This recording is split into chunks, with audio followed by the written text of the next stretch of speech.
The liquid carbon pathway is what I'm describing. As I said, it starts with photosynthesis. We have to have translocation of the carbon compounds formed in the leaves down into the roots. We have to have aggregate formation around the roots and then humification. So there are 4 steps involved in this process, and anything can interrupt those steps at any point along the way. For example, if we use fungicides on our seed or apply them to our plants, we're basically going to disrupt all the things that those fungal hyphae can do in terms of pulling soil particles together and moving things around in the soil. So steps 1 and 2 require the presence of actively grown green plants, and steps 3 and 4 require a diversity of beneficial soil microbes. So this fertile humus-rich topsoil that we would all like to have on our farms is a product. It's a product of photosynthesis and microbial resynthesis, and it's a product that you can, it's something that you can produce in a relatively small amount of time.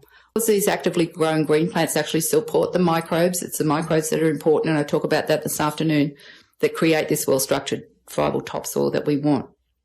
So photosynthesis and plant root exudates are now recognised scientifically in international peer-reviewed journals as constituting the primary pathway for soil building. So why is this liquid carbon different to what we call organic matter? Why is it different to returning crop residues to the soil or adding manure to the soil or something else that is actually organic matter? What's the difference between liquid carbon?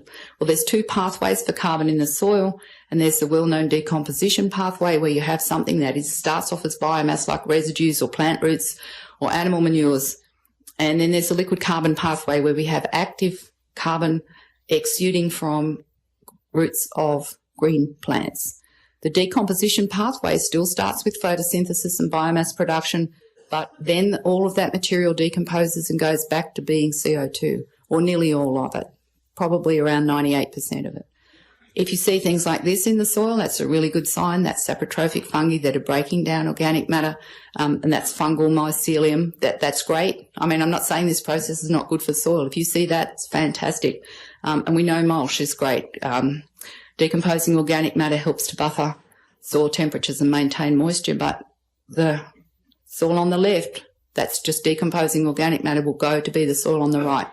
It cannot stay as it is because decomposition is an active process. It's a catabolic process of breaking things down. The microbes that are involved in decomposition keep on decomposing until there's nothing left there. The other process, the liquid carbon pathway, is an anabolic process, a building up process. It's where very simple carbon compounds come out of plant roots and are polymerized by microbes into complex carbon compounds such as humus, which are very stable in the soil.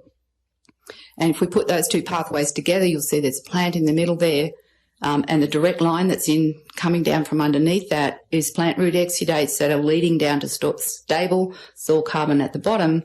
Over on the left, you'll see there's some leaf litter, and then there's root litter as well that often have lignin, sometimes cellulose, hemicellulose, complex carbon compounds that the microbes that are involved in breaking those things down do produce metabolites, particularly fungal metabolites that are important to feeding into the humification process as well. So both of those pathways are important, but the liquid carbon pathway is the primary pathway.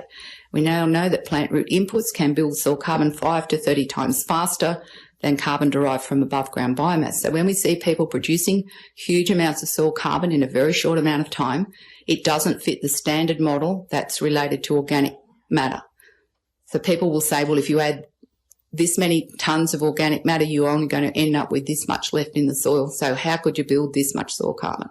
There's disputes raging all of the time about, well, you know, how did Gabe Brown, for example, build all that soil carbon? Because you'd have to add so many tonnes of organic matter that it wouldn't be possible. Well, he's not building it through the decomposition pathway. He's building it through the liquid carbon pathway.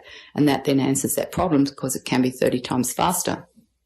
And soil organic carbon is that one single measurable factor that tells us most about soil health. I think I'm probably right out of time now.